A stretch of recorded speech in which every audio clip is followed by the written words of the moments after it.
Good evening. Welcome to the 46th annual candlelight service of the Atlanta chapter of TCF, the Compassionate Friends. This is an important evening for us. Each of us wants our child or our sibling to be remembered.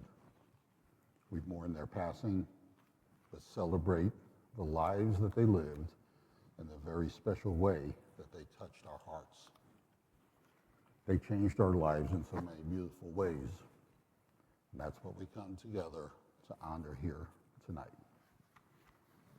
If this is your first candlelight service, I know this isn't an easy thing to do. Trust me, it's not easier, much easier for those of us further down the road. But it's a testament of our love for our sons, our daughters, our brothers, and our sisters. Before we begin, I'd like to take a moment to ask, be sure your cell phones are all in the off position. It says here also pagers, but if there's anyone in here with a pager, I'll buy it for $1. Sell it on eBay for 100. Also, if you have a small child that's having difficulty remaining quiet, we ask that you please walk them out to the lobby until they can be a little more quiet inside. My name's Mark Tunick, and I am honored, and it's my privilege to be your host for tonight. Someone recently asked, how do you survive the early days of grief? They were angry, and the world kept moving while theirs had fallen apart. The weird thing about devastating loss is that life actually does go on. When you're faced with a tragedy, a loss so huge that you have no idea how you can live through it, somehow the world keeps turning. The seconds keep ticking. Nothing prepares you for how disorienting grief really is. Your world shatters, and somehow life goes on. People still go about their days. They still make weekend plans. They still smile and laugh like nothing's happened. Meanwhile, you want to scream. Don't you know the world has ended? But it didn't end, not for them. That's one of the hardest parts, not just the pain, but the disconnect. Waking up in a world that looked identical, yet everything had changed. We didn't know how to live in a world where our child or sibling no longer existed. And yet the seconds kept ticking, the days kept passing. But here's what I've learned. You don't have to have it all figured out. You don't have to feel healed. You just have to keep showing up. Not because of some cliche about how, they wouldn't want you to be sad, but because you deserve to keep going, even when it feels impossible. So if you feel disoriented, heartbroken, like you're barely getting by, know this: you're not falling apart, you are grieving. Yes, life goes on, but you don't have to move at its pace. You move at your own.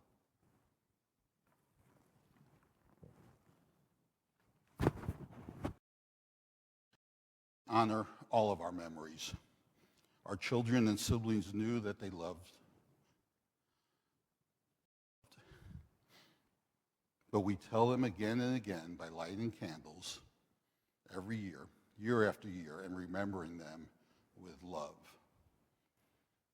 At this time, we will play a song called Tears in Heaven, that this is part of it. No one warns you that loving deeply means that one day you will grieve just as deeply. That'll be worth it, but it will also break you. That the same heart capable of holding immeasurable joy, will one day have to hold unbearable sorrow. And yet here we are. It's easy to resent that, to wish it away, to long for a life untouched by loss. But if given the choice, would I undo it? Would I erase the love to escape the pain? The answer is always no. Because grief isn't just pain, it's proof. It's proof that something beautiful existed, that we were given something worth missing. So in the hard days, remind yourself, you wouldn't trade the love to escape the grief. You wouldn't erase the happiness to avoid the pain. And you will endure a lifetime of missing them for the privilege of having loved.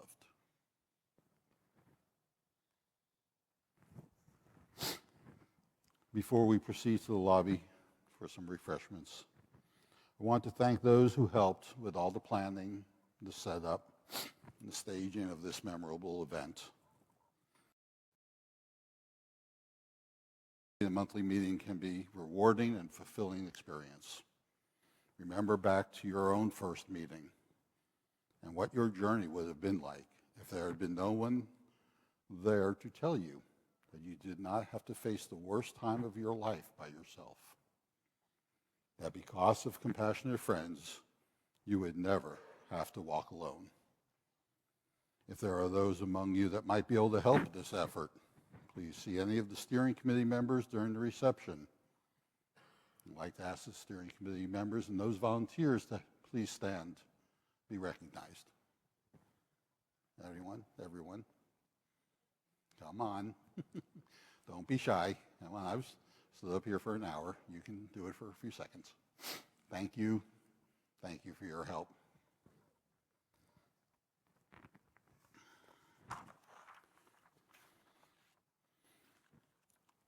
Volunteering is a labor of love and will bring rewards that you cannot imagine.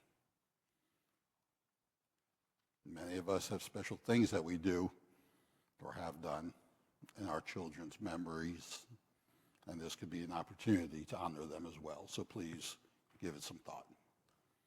There's also a basket in the lobby on your way out with envelopes if you're so kind to make a small donation towards our expenses. And we'll now close the ceremony. Please, as you exit, take your, thank you, I'm sorry. It wasn't written down, so we would like to present these beautiful poinsettias, one to Beverly for being such a wonderful guest speaker, and one to Clara for blowing the doors and the roof off of this lovely church with your... When you try your best but you don't succeed, when you get what you want but not what you need, when you feel so tired but you can't sleep, stuck in rivers,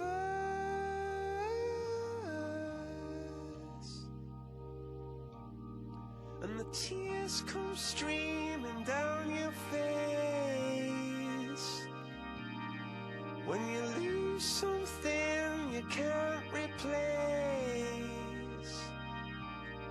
when you love someone but it goes to waste, could it be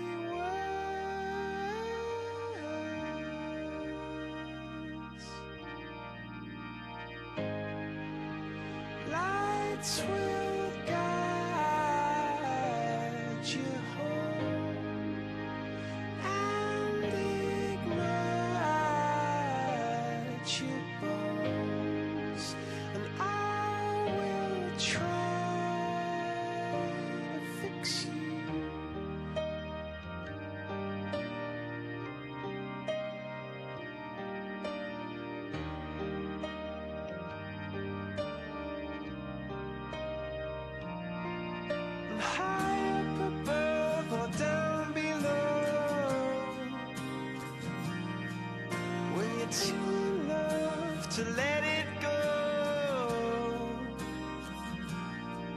But if you never try, you'll never know just what you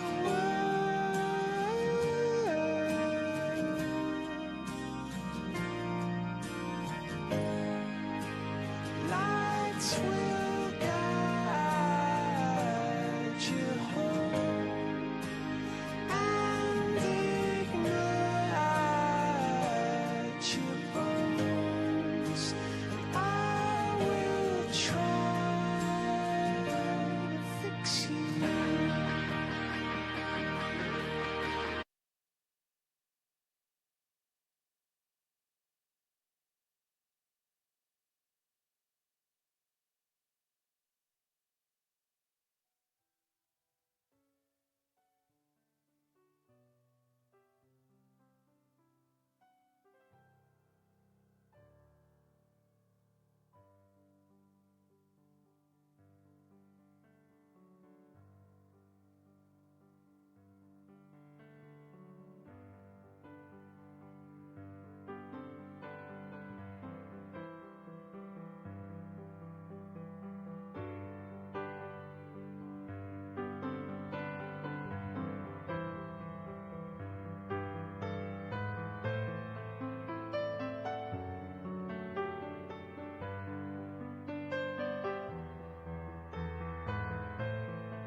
Her voice that just was so warming.